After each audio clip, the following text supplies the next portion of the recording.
E aí eu queria chamar a Patrícia Pinho novamente. Tá? Patrícia é diretora adjunta do IPAM, bióloga com doutorado em Ecologia Humana pela Universidade da Califórnia. Também é pesquisadora do Instituto de Pesquisa Ambiental da Amazônia.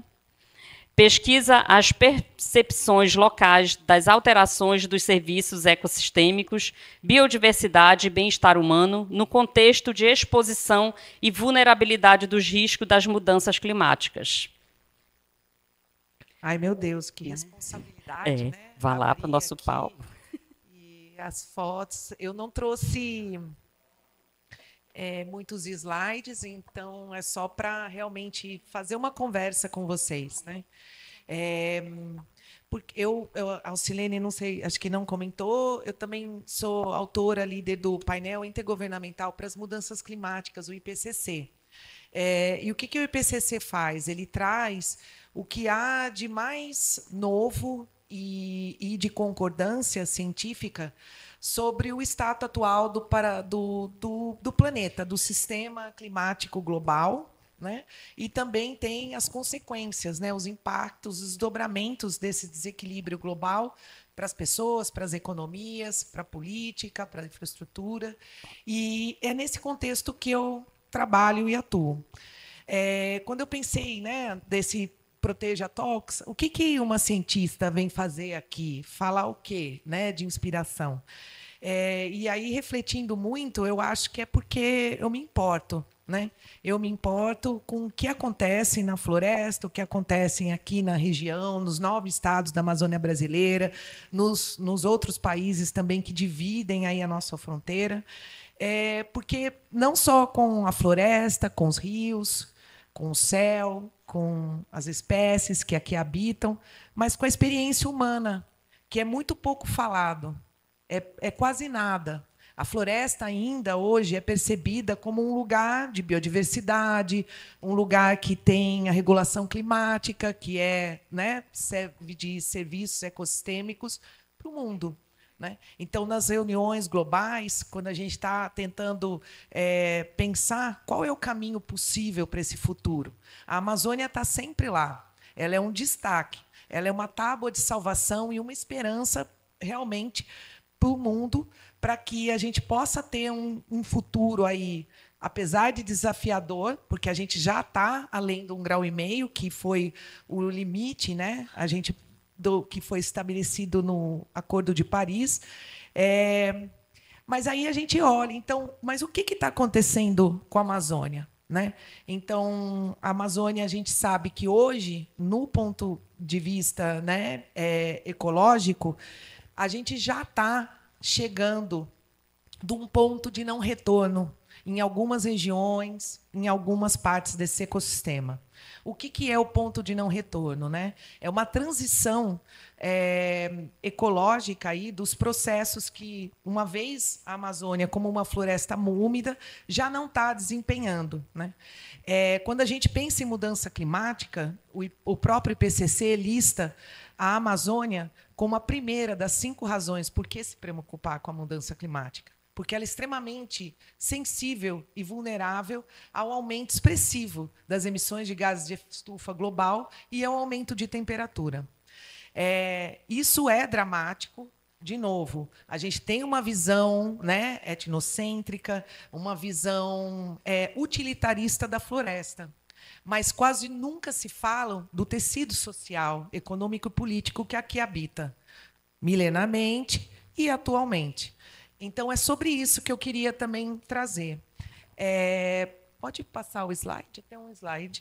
Hoje, quando a gente pensa na Amazônia... Eu que passo? Aqui, pode passar. Quando a gente pensa... Era para ser essa fotinho passando enquanto eu falava, mas acho que não teve muito essa organização. A comunicação falhou. Pode passar? Então, aí, o que aconteceu? Se a mudança climática... A gente publicou um estudo na Science o ano passado, né? Que fez capa da revista Science, que é uma revista super importante, né, na comunidade científica. Mostrando o quê? Que hoje do que ainda resta de floresta intacta na Amazônia, tirando aquilo que já foi desmatado, 38% está em estado de degradação. Então, o que isso significa? Significa que a floresta ela já não está desempenhando o papel de regulação climática, serviços ecossistêmicos que tanto a caracterizam. E aí, isso fez, né, a gente tenta olhar quais são as consequências dessa Amazônia degradada para as pessoas. E quando eu falo as pessoas, eu não estou só falando do território indígena, dos territórios tradicionais, da cultura que aqui habita, mas também das populações urbanas, que a gente sabe que é expressivo. E aí a gente foi olhar um pouco o que está acontecendo na esfera social da Amazônia, social e econômica. A gente olhou em 22 anos, a Rafaela está aqui, Silvestrini também, pesquisadora do IPAN, que fez esse mapa lindo, essa análise com a gente. Em 20 anos, né, em 2 décadas, os desastres climáticos, de extremos climáticos na Amazônia, de enchente, inundação, seca, fogo e deslizamento de terra, afetaram quase 10 milhões de pessoas, sendo que 4 milhões dessas pessoas elas foram afetadas de 2 a 6 vezes por esses extremos. Né? Não é pouca coisa. Essas bolinhas aqui, maiores, significam isso. Quantas vezes essa população, nesses municípios, sofreram com esses desastres? E aí a gente, tá bom, então quem é essas pessoas? Quem são? Então, elas têm cara, elas têm geografia, elas têm etnia. Hoje, 65% de toda a população indígena da Amazônia brasileira vive nesses municípios que foram severamente e negativamente afetados pelas mudanças climáticas. E 75% de toda a população tradicional também vive nesses municípios. Municípios extremamente precarizados e extremamente vulnerabilizados e praticamente invisíveis. Como é que eu passo? Você pode passar? E aí, pode passar? Eu não sei se estou passando. Pode ser. Pode passar. Só estou mostrando, né, fotos, imagens. Eu sou muito acadêmica, eu acho que nem é uma fala muito inspiradora e motivacional. Né? Se você puder passar mais um. Então, isso aqui é Manaus, né? Uma imagem de Manaus. É isso que a gente vê nos últimos anos, é mais ou menos essa paisagem que a gente está vivendo. Pode passar? E aí, além, né? Então, a minha palestra, minha fala foi sobre riscos compostos. Aí a gente foi olhar também, porque o que tem acontecido, né, com a floresta no âmbito dos crimes ambientais, dos ilícitos ambientais e as taxas de homicídio. A gente sabe que, no Brasil e globalmente, as taxas de homicídios elas vêm caindo ao longo dos últimos anos, mas ao contrário do que tem acontecido na Amazônia. Né? A ONU e a OMS ela diz que as taxas de homicídio de 1 a cada 10 mil habitantes já é considerado graves. E, na Amazônia, 671 municípios, ou seja, quase 86% de todos os municípios da Amazônia, eles estão acima desse limiar, e muito acima.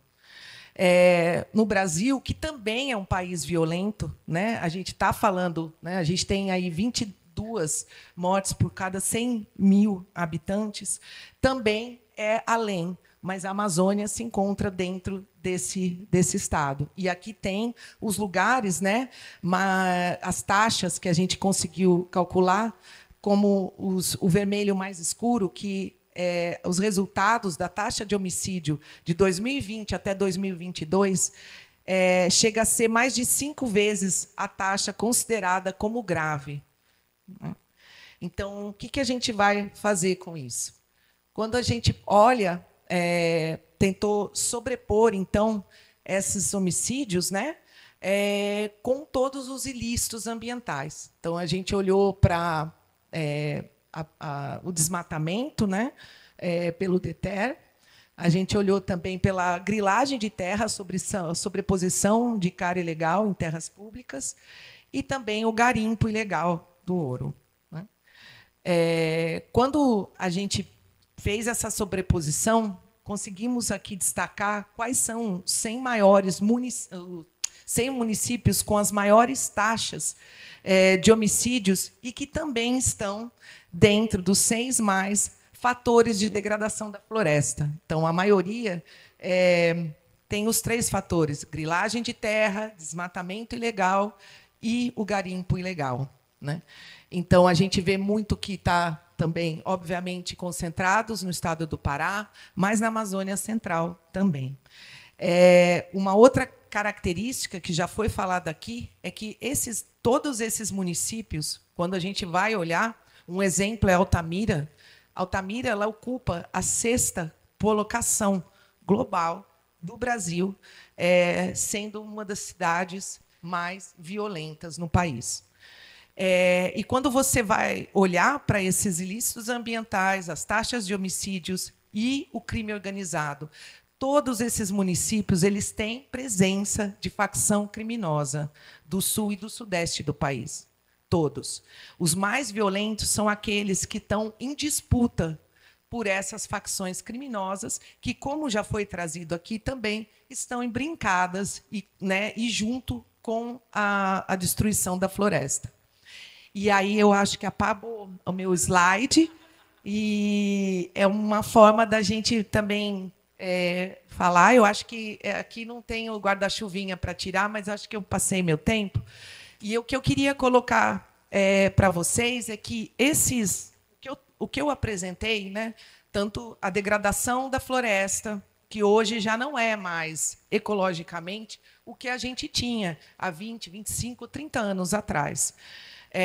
O tecido social que habita a região, ele tem sofrido as consequências, né, dessa degradação, e mais também toda a violência que acomete esses territórios que são vinculadas a essas atrocidades ambientais. O que isso tem feito é que ele tem, e é algo que eu estou estudando, e globalmente a gente está avançando, que é tentar olhar quais são os pontos de inflexão sociais da Amazônia, sobretudo no âmbito dessa população indígena, tradicional, que habita a região. Então, a gente sabe que a floresta está passando por um momento de transição. Hoje, a gente tem uma Amazônia muito mais inflamável do que a gente tinha no passado. Então, é uma Amazônia muito mais seca e propensa ao fogo. Ao mesmo tempo, o que vai acontecer com as pessoas, né? Então, são impactos profundos e irreversíveis e que nenhuma ação de adaptação é capaz de repor. Então, quando a gente perde uma cultura por conta dessas atrocidades, o que a gente vê antes? É a violência, aumento de conflito e migração forçada. E é sobre isso que a gente está preocupado. Qual é o futuro? Qual é a resiliência dessa floresta e dessa população em meio a esses riscos compostos?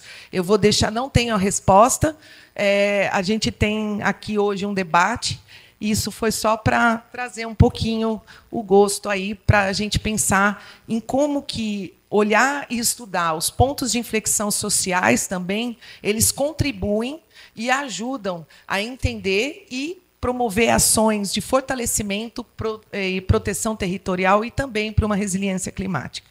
Obrigada, pessoal.